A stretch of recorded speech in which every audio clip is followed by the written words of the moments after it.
এত কলা কি ফেলে দেওয়া সম্ভব? আমি তো পারবই না। তাই আমি কলার চোকলাগুলোকে ছাড়িয়ে কলাগুলোর থেকে বীজ কলা যেহেতু বীজগুলোকে আলাদা করে ফেলে দিচ্ছি।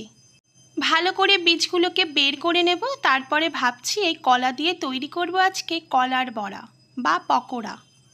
আমার মেয়েকে বললাম তালের বড়ার মতন কলারও পকোড়া হয় বা বড়া হয়। ও তো শুনেই অবাক।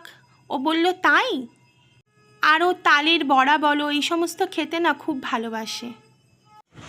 আমি বীজগুলোর থেকে কলাগুলোকে আলাদা করে নিয়েছি আর একটু মেখে নিয়েছি। দেখো এরকম হয়েছে, আর দেখো কত বেরিয়েছে। যেহেতু কলার পকোড়া বা বড়া করব, সেই জন্য কলার ভাগটা একটু বেশিই নিয়ে নেব যাতে মুখে পড়ে। তারপর দিয়ে দেব কিছু পরিমাণ ময়দা আর দিয়ে দেব নারকোল। নারকোলটাকে আগে থেকে কুড়িয়ে নিয়েছি।